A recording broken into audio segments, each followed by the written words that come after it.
안녕하세요 시청자 여러분. 오늘은 주식과 ETF, 달러 변액 활용한 자산관리 방법, 지금까지 저희 방송에서 말씀드렸는데 요걸 조금 더 세계를 압축해서요 자세하게 설명드리도록 할게요. 최근에 주가가 좋죠. 주가가 지금 상당히 고점 근처에 가 있기 때문에 여러 가지 고민들이 많으실 거예요. 이걸 더 매수를 해야 되냐 아니면 환매를 해야 되냐, 뭐 이런 고민들이 있으시잖아요. 오늘 그 부분에 대해서 제가 좀 자세하게 말씀드리겠습니다. 자, 우선 주식으로 단순하게 투자를 하고 싶으신 분이 있고 매매 차익을 얻고 싶으신 분이 있고 장기간 투자해서 부자가 되고 싶은 분들이 있잖아요. 그래서 최근에 아주 핫하신 분이죠. 한 2년 동안 정말 열심히, 그리고 많이 유명 인사가 되셨어요. 존리 대표신데, 자산운용에 대해서 우리 한번 뭐 늘상 하는 말이지만 생각해 볼게요. 이분이 하시는 말은 한국인이 부자가 될 수 없는 이유는 간단합니다. 여러 개 책에서 이렇게 들어보시면 소비가 너무 많다는 거예요. 우리가 부자가 되려면 큰 돈을 갖고 있어야 되고, 버는 것도 버는 건데 보유를 하고 유지 관리가 돼야 돼요. 그럼 결국 벌기만 해서도 안 되고, 이게 어떻게 해야 되는 거죠? 운용이 돼야 되는 겁니다. 운용이 돼서 큰 돈이 돼야 되는데, 이분이 말씀하시는 투자 철학을 보면 결국 자산운용이란 건 요거예요. 투자 공부 대행 서비스. 내 돈을, 일정 부분의 돈을 관리할 수 있는 능력이 생겨야 된다는 거죠. 그래서 돈에 대한 지식이 부족한 사람이 우리나라가 많지 않습니까? 그래서 금융문맹이라고 하고, 최근에 주식 많이 하시는, 새로 시작하시는, 부동산이 조금 꺾이니까 이제 주식으로 들어오신 거잖아요. 주린이 분들도 사실은 이거에 가깝지 않겠습니까? 주식 잘 모르세요. 모르시고 들어오시니까 저는 살짝 불안한 감이 있는 것 같아요. 저도 뭐 주식 전문가라기보다는 저는 자산운용 관련 전문가이기 때문에 시청자님들이 뭐 요번 2달 또는 1년에 돈 바짝 벌면 좋겠죠. 근데 그게 그렇게 말처럼 쉽지 않습니다. 그래서 존니 대표의 말처럼 은퇴자금 10억을 만드는 게 중요하지, 지금 1,000만 원 갖고 2,000만 원 만드는 거는 물론 좋겠지만 그렇게 중요한 문제는 아니다 라고 생각을 해요. 1,000만 원 벌어서 1,000만 원 투자해서 2,000이 됐습니다. 그런데 이걸 유지를 못하면 어차피 쓰실 거잖아요. 네, 소비를 하거나 또는 손실이 발생하면 큰 의미가 없어져요. 그래서 주식에 투자해서 큰 돈을 만들려면 결국은 일정 부분 장기 투자가 돼야 되는데, 근데 또 장기 투자만 하면 이런 문제가 발생하죠. 10년 된 주식들이 반토막 나는 경우가 많거든요. 그래서 이 두 개를 적절하게 믹스 매치하는 게 전 가장 중요하다고 생각하고, 저희 시청자님들은 그런 방법들을 알아가셨으면 좋겠어요. 자, 존리 대표 투자 철학 정리 한번 해보면 이런 겁니다. 올바른 투자 철학을 갖춰라. 그래서 제일 중요한 게 이거라고 말씀하세요. 오래 갖고 있는데 갖고 있던 게 떨어지면 의미가 없으니까 언제 사고 팔지를 아는 철학이 필요하다. 그래서 이 기업이 진짜 장기적으로 좋다라고 그러면 장기 보유하시는 거고요. 샀는데 ROE라든가 이런 기업 이익이 급격히 떨어지거나 부채 비율이 늘어나거나 이러면 팔아야죠. 그래서 무조건 갖고서 장기 투자한다고 답은 아니에요. 그리고 두 번째는 좋은 기업을 고르는 거죠. 이걸 잘 모르시니까 주식 잘 못하시는 거잖아요. 그래서 오늘 제가 오늘 내용에 사경인 회계사죠. 사경인 회계사님이 요새 많이 강조하시는 S림 주가 평가 방법 제가 조금 공개할 거니까 이런 것들 통해서 좋은 주식 사시자고요. 그리고 좋은 펀드도 좋은 투자 대안이다. 우리나라 펀드들이 수익을 못 내서, 사실 못 냈다기보다 수수료가 높은 펀드들을 금융회사들이 자꾸 증권사나 은행에서 권해서 그렇죠. 좋은 펀드들이 있습니다. 그러면 자동차 운전하시잖아요. 제가 늘상 말씀하시지만, 자, 자동차를 내가 운행하는데 꼭 정비까지 해야 될 필요는 없어요. 좋은 차 사셔서 잘 타고 다니시면 되지, 고장나서 정비까지 내가 하려면 너무 힘듭니다. 근데 왜 자산운용은 내가 모든 걸 해야 될까요? 주식까지 해야 되고 ETF도 해야 되고, 이건 재밌는 분들이 하셔야 되는 거고요. 내가 그런 거 싫다라고 하면 좋은 펀드를 맡겨놓고 운영만 잘 하시는 것도 좋은 방법입니다. 그리고 가급적 오래 보유하라. 오래 보유할수록, 저희가 부동산으로 돈을 많이 버셨잖아요. 부동산 상승기에. 근데 생각해 보시면 부동산도 갭 투자 사서 잠깐 두었다가 파시는 분들 있죠. 물론 좋은 결과가 있을 수 있지만 10개 중에 한 개라도 실패하기 하면 굉장히 큰 손해가 보지 않겠습니까? 굉장히 손해가 커져요. 그래서 이런 것들보다는 가능한 한 적정한 수익률, 예를 들어 5% 10%를 받더라도 꾸준하게 낼 수 있는 게 저는 자산을 더 키우는 방법이라고 생각해요. 그래서 반드시 여유 자금으로, 최근에 증시가 너무 오르니까 이제 신용 쓰시는 분들이 많아요. 내 돈 말고 그 증권사에서 대출 받아서 투자하시는 분들인데, 그런 분들은 5번은 성공하는데 또 뭐 8번 성공하더라도 2번 실패하면 굉장히 큰 손실이 발생한다. 요건 명심하시고 하셔야 되겠습니다. 그럼 이게 닭이 먼저냐 달걀이 먼저냐의 문제예요. 항상 우리가 고민하는 단기 투자와 장기 투자를 놓고 봤을 때 저는 이렇게 생각합니다. 둘 다 하시는 게 제일 좋아요. 공부 조금 하셔서 둘 다 하시는 게 제일 좋고요. 그런데 장기 투자가 갖는 매력은 뭐냐? 장기 보유 프리미엄이 생긴다는 거예요. 요거는 제가 쓰는 핸드폰 요금제인데, 자 여기 보시면 저는 지금 한통신사를 1126일째 쓰고 있습니다. 그러면 뭐 한 3년 지났죠. 그래서 장기 고객 혜택이 좀 있어요. 그래서 인터넷하고 결합하면 결합 할인 받지 않습니까? 예, 그런 거 받고요. 그리고 예, 요런 약정 할인 25% 최근에 누구나 다 되죠.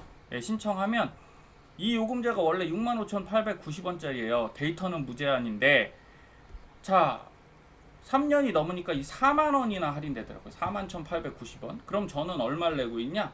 24,000원만 내고 있습니다. 그리고 단말기 같은 것도 새로 교체를 안 하고 그냥 제가 필요하면 사서 쓰니까 단말비 할부금도 안 나가요. 그러면 65,000원짜리를 24,000원에 사면 굉장히, 쓰면 무제한 데이터 쓰고 저렴하지 않습니까? 네, 그래서 이게 바로 장기 보유 프리미엄이다. 주식도 마찬가지예요. 삼성전자를 사는데 지금 6만 원, 5만 원대가 갔잖아요. 근데 저희가 6만 원까지 갔었고, 근데 만약에 이거를 3만 원대, 이번 4월 정도, 4, 5월에 4만 원대에서 샀으면, 예, 이거는 뭐 가만히 둬도 속 편하지 않습니까? 그런 게 바로 장기 보유 프리미엄이다라고 말씀드리는 거예요. 이렇게 얘기하면 어떤 시청자님들이 이러시더라고요. 아, 요새 그런 거 안 써도 예, 알뜰 요금 이런 거 쓰시면 3만 원대까지 떨어진다. 그리고 통신 요금도 굉장히 저렴한 요금이 많이 나와 있다. 자, 근데 잘 생각해 보시면 할 수는 있어요. 이거 싸게 쓰실 수는 있는데, 싸게 쓰실 수 있습니다. 근데 첫 번째 뭐가 들어가냐면 약정이 들어가죠. 약정. 얼마 기간만큼은 써줘야 돼요. 근데 저는 이제 약정이 없죠. 기간이 다 끝났으니까. 두 번째, 예, 보통 그래서 이런 데다가 할인을, 약정 할인 같이 걸어주기 때문에, 또는 카드 할인 같은 거 쓰니까 결국은 조건이 붙는다는 거죠. 그래서 이거를 충족 못 시키면 어떻게 되나요? 예, 위약금이란 게 발생해요. 위약금. 그럼 주식에서 예, 신용 쓰신 거나 다름이 없어요. 신용 쓰신 거나. 내 돈 아니고 남의 돈 갖고 땡겨서 주식을 산 거랑 똑같습니다. 이거는 당장은 요금제가 싸 보이지만 결국은 내가 해지하면 예, 이런 위약금을 다 물어야 되니까 이건 진정하게 싸게 쓰시는 게 아니에요. 그냥 예, 부채를 보유하고 가시는 거죠. 그래서 그런 것보다 똑같은 조건이면 내가 불편하지 않으면 한쪽을 계속 쓰고 보유해서 이런 혜택을 누려가시는 게 훨씬 좋은 방법입니다. 자, 2022년 주식 성과 비교 한번 해볼게요. 개인하고 외국인의 성과를 한번 비교해 보겠습니다. 이런 자료 요새 찾으면 쉽게 찾으실 수 있어요. 동학개미 역대급 반등장서 수익률 71이 났습니다. 잘했죠? 예, 저희끼리 박수 쳐야 됩니다. 굉장히 잘했습니다. 과거에 비해 굉장히 잘했고요. 앞으로도 이런 게 좀 유지가 돼야 되는데, 최근에 이런 추세가 근데 많죠. 하락장에서 대부분 네, 우량 가치주를 사셨는데 지금은 좀 테마주로 많이 바뀌었어요. 그래서 동학개미 분들이 골라 담고 바꿔 담고 하고 있다. 그래서 지금은 BBIG, 언택트주, 바이오주 뭐 이런 것들로 지금 변화를 하고 있습니다. 그래서 삼성전자를 쭉 사시던 분들이 이제 네이버나 예, 여기 카카오 사고 계신 거고, 현대차를 샀던 분들이 최근에 현대차가 이제 급락했다가 좀 많이 올라왔죠. 그러니까 이때 사셨으면 좋은데 이제 이때 사는 거죠. 올라가는 걸 보고. 이런 식으로 좀 전환이 됐어요. 그럼 무조건 나쁘다고 말씀드리는 게 아니라 그런데 이런 걸 하기 전에 뭘 한번 해보셔야 되냐? 바로 그 기업의 가치 평가는 하고서 우리가 구매를 하는지를 생각하셔야 돼요. 우리가 물건 살 때 집을 사든 아니면 뭐 우리가 흔히 쓰는 가방을 하나 사든 그리고 옷을 사든 뭘 보고 사시죠? 무턱대고 사는 거 아닙니다. 이게 쓸모가 있고 이거 내가 쓸모가 있고 가치가 있는지 이게 제일 중요한 거잖아요. 그래서 쓸모없는 걸 사시는 건 낭비예요, 낭비. 하지만 내가 꼭 필요하고 가치 있는 걸 사는 것은 현명한 소비인 거죠. 그런 것들을 주식에서도 그대로 적용하셔야 되는데, 자, 과거 3월부터 8월까지 개인이 순매수한 종목들 보겠습니다. SK 하이닉스, SK, 네이버, 셀트리온 헬스케어, 카카오, 삼성전자우, 한국전력, SK바이오팜, NC소프트, 신한지주. 자, 이렇게 보면 좋은 종목들이긴 한데 이걸 생각해 보시는 거예요. 자, 예를 들어 NC소프트가 지금 종가가 84만 6천 원인데 자, 높습니다. 좋은 회사 맞고요. 근데 이게 앞으로 향후에 얼마나 오를 수 있지? 이게 중요한 거잖아요. 지금 당장이 중요한 게 아니라 내가 사고 나서 올라야 돼요. 그 가치가 얼마인지를 꼭 평가해보고 사셔야 되는데 그냥 오르니까 그리고 좋다고 하니까 그런 것들을 보고 개인들이 순매수를 많이 하시더라. 외국인들은 이렇게 샀습니다. 삼성전자, 그 다음에 셀트리온, 펄어비스, 셀트리온 제약, LG전자, 삼성전기, NH, 한국사이버결제, 포스코, 알테오젠, 오리온인데 조금 종목이 겹치는 것도 있지만 생각보다 좀 다르죠. 예, 그래서 그걸 제가 평가를 해봤어요. 자, 평가를 해보니 개인이 산 10종목입니다. SK 하이닉스를 볼게요. 현재 주가가 86,600원이고요. 자, S림 가치 평가를 진행을 해보니까 하이닉스는 20만 29원까지 올라갈 수 있어요. 그럼 앞으로도 148%의 상승 여력이 있는 거죠. 그러면 지금 주가가 비싼 건가요? 싼 건가요? 네, 싼 겁니다. 저렴한 거예요. 그러면 매수하시는 게 맞겠죠. 그래서 SK 하이닉스는 저평가된 상태에서 매수하는 게 맞고요. 자, 두 번째 SK를 보면 SK도 상승 여력이 지금 24만 2,500원인데 최근 SK 바이오팜 이슈 때문에 많이 떨어졌죠. 37, 8만 원까지 갔다가 많이 내려왔어요. 그래서 저는 SK를 좀 사고 있는데 상승 여력이 아직 있단 말이죠. 50만 7천 원까지 갑니다. 그럼 이거는 사도 괜찮은 거죠. 자, 가장 핫한 최근에 핫했던 네이버와 카카오를 보시면 31만 4천 원인데 적정주가 평가를 해보면 20만 2천 원이에요. 이거는 지금 과평가돼 있다. 너무 높다라는 거예요. 물론 사지 말라는 건 아닙니다. 테마가 있고 그리고 언택트라는 그런 호재가 있기 때문에 더 올라갈 수도 있지만 여기에 너무 많은 비중을 실으면 안 된다. 그리고 과거에 사셨던 분들은 일정 부분 뭘 해야 돼요? 예, 수익 실현을 하셔야 되는 때가 되는 거죠. 그래서 네이버 사야 되나요? 카카오 사야 되나요?를 세네 달씩 고민하셨잖아요. 여기 보시면 카카오 볼게요. 35만 3천 원인데 적정주가 평가를 해보면 2만 원밖에 나오지 않아요. 100% 맞는 건 아닙니다.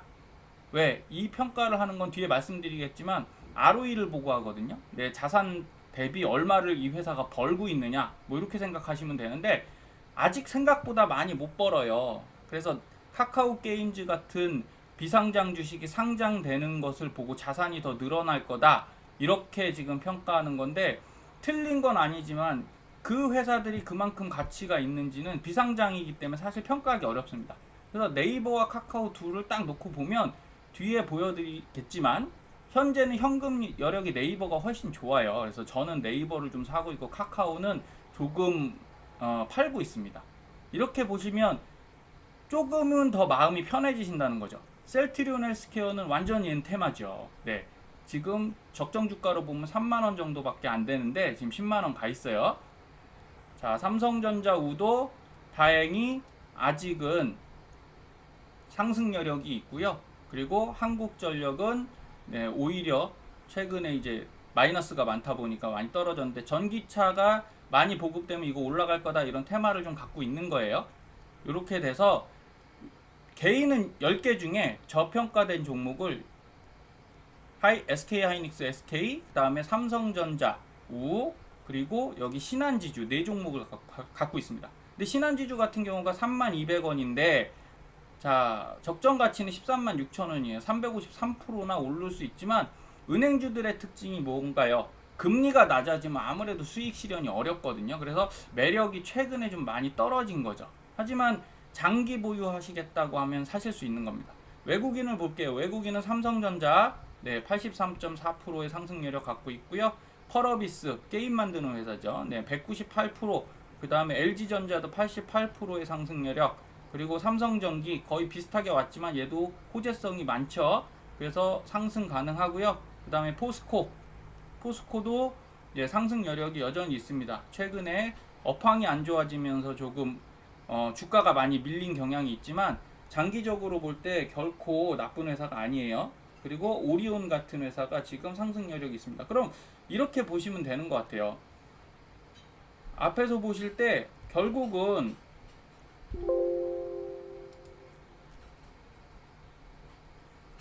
자, 개인이 수익률이 평균 71.0이었고요. 외국인이 113.8이었습니다. 잘했는데 결국은 외국인을 이기지는 못했어요. 이유는 저는 그렇게 봅니다. 외국인들은 이렇게 가치평가를 좀 잘해서 수익을 내는 편이고 국내 개인 개미분들은 이런 걸 좀 못하시잖아요. 안 하시는 편도 있죠. 이제 정보에 많이 의존하시다 보니까 이런 현상이 발생했다. 저는 좀 이렇게 봐서 앞으로는 가치평가는 좀 하시기를 바라겠어요. 그래서 어떻게 하는 게 가치평가냐? 자, S림 주가 가치평가는요. 네이버 보시면 하실 수 있어요.